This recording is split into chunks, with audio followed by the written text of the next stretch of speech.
Meanwhile, with Nigeria being one of the countries most vulnerable to climate change, President Tinubu's attendance at the Abu Dhabi Sustainability Summit highlights the nation's determination to explore innovative solutions, foster international cooperation, and develop effective climate change policies that not only support sustainable development, but also mitigate the impact of climate change in the country. But what and how exactly does Nigeria's national climate change policy correlate with its national energy transition plan?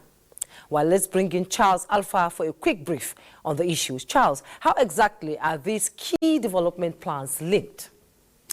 All right, thank you, Jumai, for having me on the Network News tonight. And now the Nigerian policy, climate policy, and the nationally determined contribution provide a robust roadmap and action plan which seeks to reduce greenhouse gases and also seeks to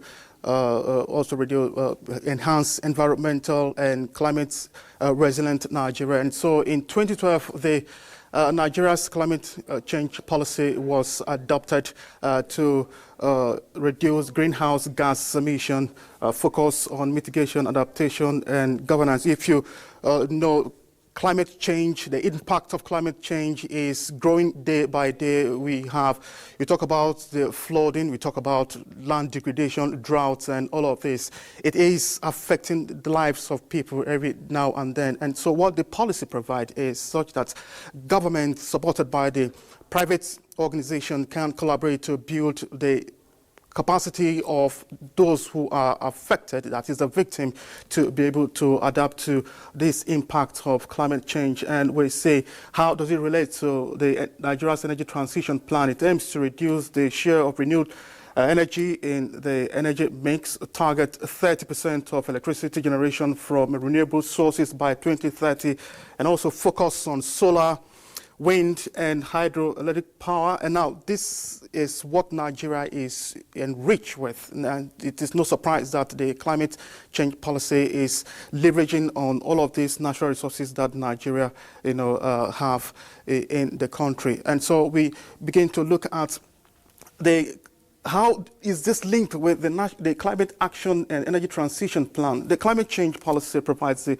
framework for reducing greenhouse gas emission. Now, the greenhouse gases that we have, you talk about carbon dioxide, you talk about nitro oxide, you talk about burning fossil fuel, and not to forget the impact of methane, which is regarded as one of the most dangerous greenhouse gases that we have. So what this policy seeks to mitigate, to tackle is these greenhouse gases, which is increasing global warming, and of course the drive is to keep temperature well below 1.5 degrees Celsius. Now, how does it benefit Nigeria? It reduces greenhouse gas emission, like we said, methane and all of that, enhances energy security and reduces dependence on fossil fuel. The present administration is doing so much to transit from fossil fuel to renewable energy, and the CNG initiative of Mr. President is saying so much about what this policy is talking about. And then late last year in December, we also saw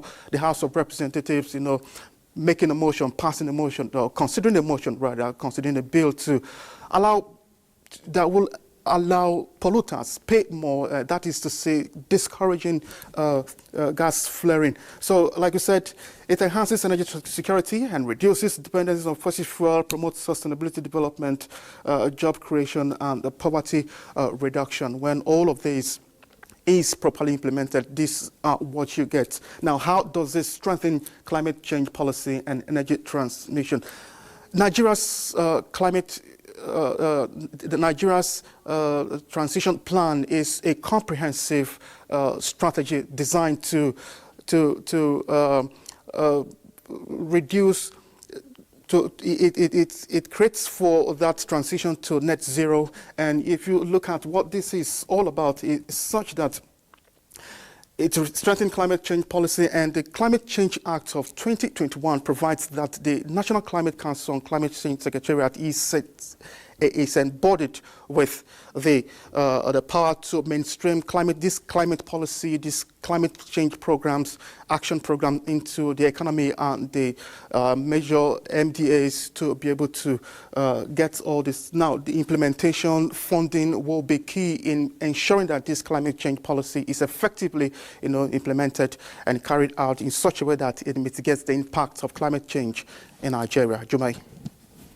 Charles, indeed, you've given an in-depth analysis of climate change in Nigeria and how the summit is going, and we're glad that President Bola Ahmed Tinubu is taking this seriously.